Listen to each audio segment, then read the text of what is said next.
Rabeel with خوابوں کی کتابوں کے معزز ناظرین کو رابیل کا سلام۔ شروع کرتے ہیں آج کی کہانی۔ راجے کی طرف سے سخت ہدایت تھی کہ چاہے کچھ بھی ہو دونوں پیڑ ہر حال میں کٹنے چاہیے۔ ترکھان بہت گھبرایا۔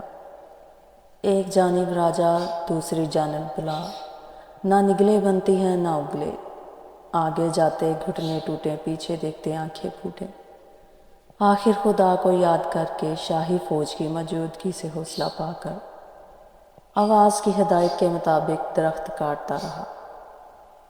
جب پیڑ کٹ کر گرے تو بیری کے تنے میں سے لڑکی اور چندن کے تنے میں سے لڑکا زندہ سلامت باہر نکل آئے۔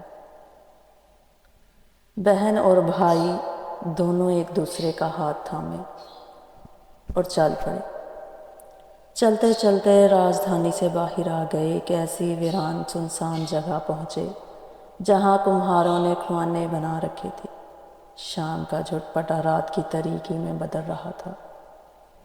پرندے گھونسلوں میں واپس آ رہے تھے، سردی بڑھ رہی تھی۔ دونوں بہن بھائی ایک کھوانے میں اترے، ٹھنڈی یخ زمین پر ایک دوسرے سے لگ کر چھپ کے بیٹھ گئے۔ ابھی رو پھوٹی نہیں تھی کہ منہ اندھیرے ایک کمہار گدھے پر چھٹ رکھے مٹی لینے آ پہنچا۔ ایک طرف بیٹھ کر صبح کا انتظار کرنے لگا۔ جب اجالا پھیلا دونوں بہن بھائی ایک دوسرے کا ہاتھ پکڑے کھوانے میں سے باہر نکل آئے۔ کمہار کو بچے بہت پیارے لگے۔ وہ انہیں اپنے گھر لے گیا۔ کمہار کا دوست ترکھان بے اولاد تھا، اس نے بچے لے لیے۔ ترکھان اور ترکھانی خوش خوش انہیں پالنے لگے۔ لڑکی گھر میں رہنے لگی، سینا پرونا ہانڈی روٹی کرنا سیکھنے لگی۔ ترکھان نے لڑکے کو کھیلنے کے لیے ایک کاٹھ کا گھوڑا بنا دیا۔ وہ ہر روز کاٹھ کے گھوڑے پر سوار ہوتا اور اسے شاہی باغ کے قریب واقع کنویں پر لے جاتا۔ وہاں لوگ سن کی بنی کی مدد سے کنویں میں ڈول لٹکا پانی نکال رہے تھے۔ لڑکا گھوڑے کا منہ پانی میں ڈال کے کہتا، کاٹھ کے گھوڑے پانی پی لے، کاٹھ کے گھوڑے پانی پی لے۔ راجکماری اپنی سہیلیوں کے ساتھ کنویں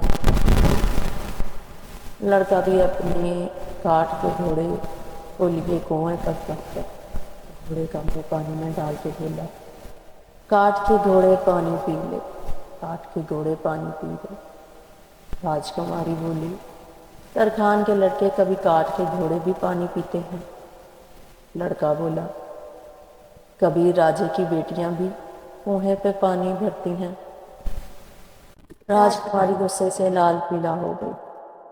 اس نے لڑکے کا گھوڑا اٹھایا اور زور سے زمین پر مار کر توڑ ڈالا۔ لڑکے نے راجکماری کا گھوڑا پکڑا۔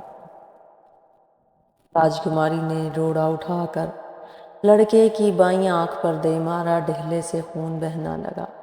آنکھ کا دیا بجھ گیا، دکھائی دینا بند ہو گیا۔ لڑکے نے کپڑا آنکھ پر باندھا، کاٹھ کے ٹوٹے ہوئے گھوڑے کو اٹھایا اور گھر آ گیا۔ ترکھان نے پوچھا تو کہہ دیا، آنکھ آئی ہوئی ہے، مگر بہن کو سچی بات بتا دی۔ بہن خوب روئی۔ دن پر دن گزرتے گئے۔ لڑکا ہر وقت آنکھ پر پٹی بندھے رکھتا۔ مثل مشہور ہے، دھی دریکتے پتر امب۔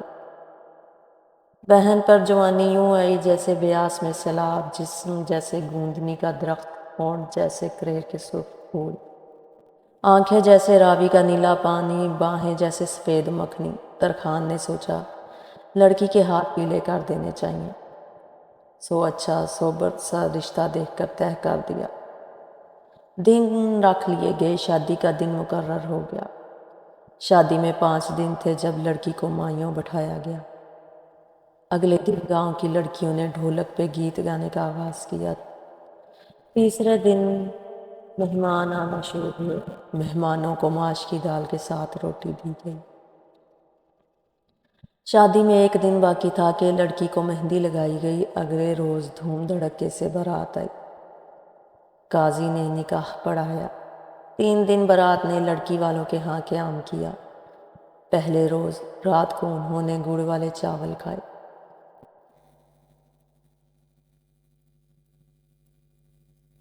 گوشت روٹی۔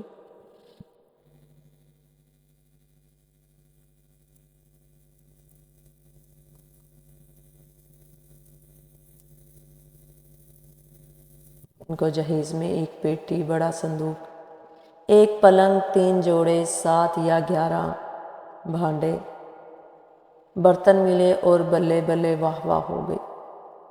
بارات روانہ ہوئی۔ دلہن ڈولے میں بیٹھی تھی جسے 4 چیخ رہے تھے، 2 آگے سے اور 2 پیچھے سے۔ گڈی جس کے آگے ایک بیل جتا ہوا تھا، اس پر باراتی مرد اور بچے بیٹھے تھے۔ تب عورتوں کو بارات میں لے جانا برا سمجھا جاتا تھا۔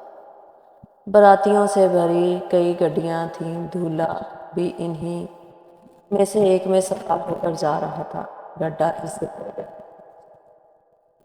پر جہیز کا سامان لدا ہوا تھا۔ بھائی بھی ایک آنکھ پر پٹی باندھے بارات کے ساتھ ساتھ تھا۔ چلتے چلتے شکر دوپہر ہو گئی۔ سورج سوا نیزے پر آ گیا تھا۔